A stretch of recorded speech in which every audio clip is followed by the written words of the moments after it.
नमस्कार बच्चों। Hello Yash, Suryansh, Dhairya, hope you all are there. बच्चों, आज हम लोग बात करेंगे सर्वनाम के विषय में, और उससे पहले कबीर के एक दोहे के साथ हम अपनी बात का प्रारंभ करते हैं।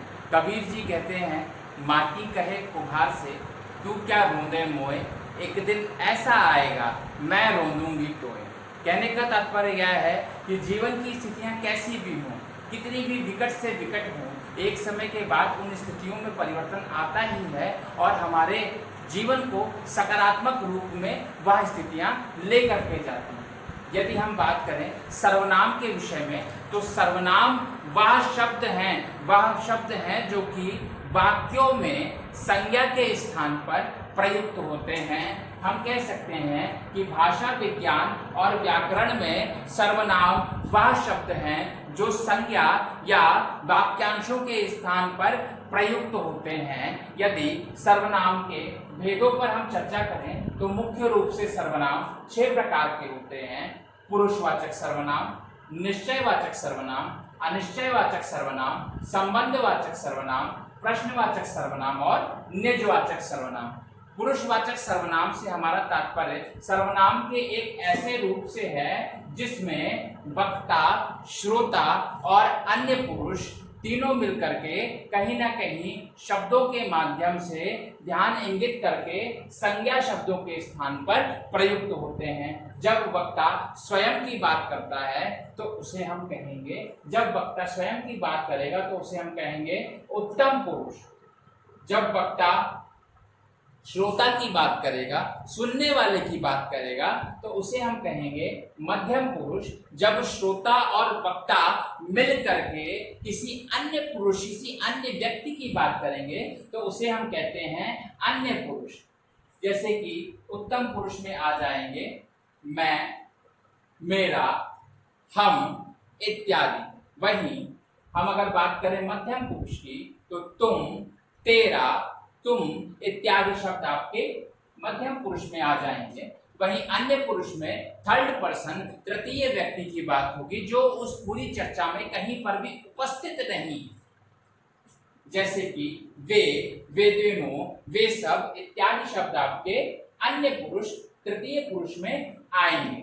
इसके बाद यदि हम निश्चयवाचक सर्वनाम की बात करें तो सर्वनाम का वह रूप जिससे किसी भी व्यक्ति, वस्तु, स्थान की निश्चितता का बोध हो, निश्चित रूप से होने का बोध हो, उसे निश्चयवाचक सर्वनाम या संकेतवाचक सर्वनाम कहते हैं। क्योंकि यह एक दिशा विशेष, एक व्यक्ति विशेष, एक स्थान विशेष की ओर ध्यान इंगित कराता है। जैसे वे बाहर गए, इस शब्द में, इस वाक्य में वे जो शब्द है, वे शब्द कहीं ना कहीं एक निश्चितता की ओर ध्यान इंगित कराता है। वह मेरा मित्र है, इस वाक्य में कहीं ना कहीं यह जो वह शब्द है वह एक निश्चित भाव को प्रकट करता है। अस्तु यहाँ पर निश्चयवाचक सर्वनाम होगा।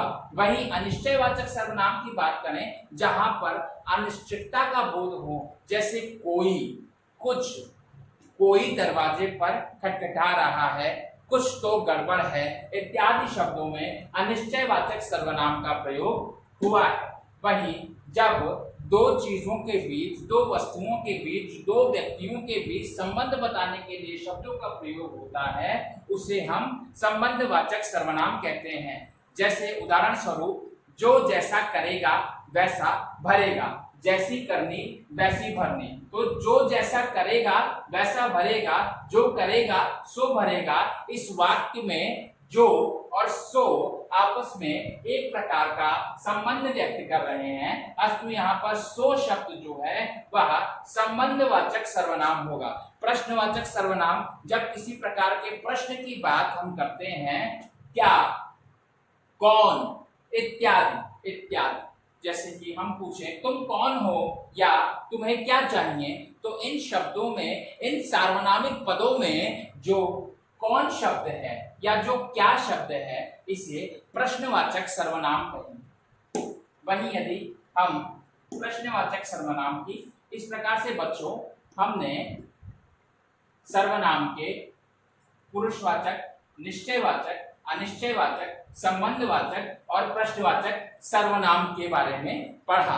वहीं यदि हम निजवाचक सर्वनाम की बात करें तो जब मैं स्वयं की बात करूंगा, जब हम निज की बात करते हैं, जहां पर निजता आ जाती है वहां पर निजवाचक सर्वनाम होता है। जैसे मैं अपना काम अपने आप कर लूंगा, या मैं अपना भोजन आप बना लूंगा, मैं स्वयं ये कार्य कर लूंगा। तो ये जो स्वयं, अपना, आप इत्यादि शब्द हैं जो निजता का बोध करा रहे हैं, इन्हें निजवाचक सर्वनाम कहेंगे। आशा है बच्चों आज का आपको ये चैप्टर समझ आया होगा और आगे के प्रकरणों को हम अपने आगे के चैप्टर्स में, आगे की वीडियोस में समझते चलेंगे, सुनते चलेंगे। धन्यवाद।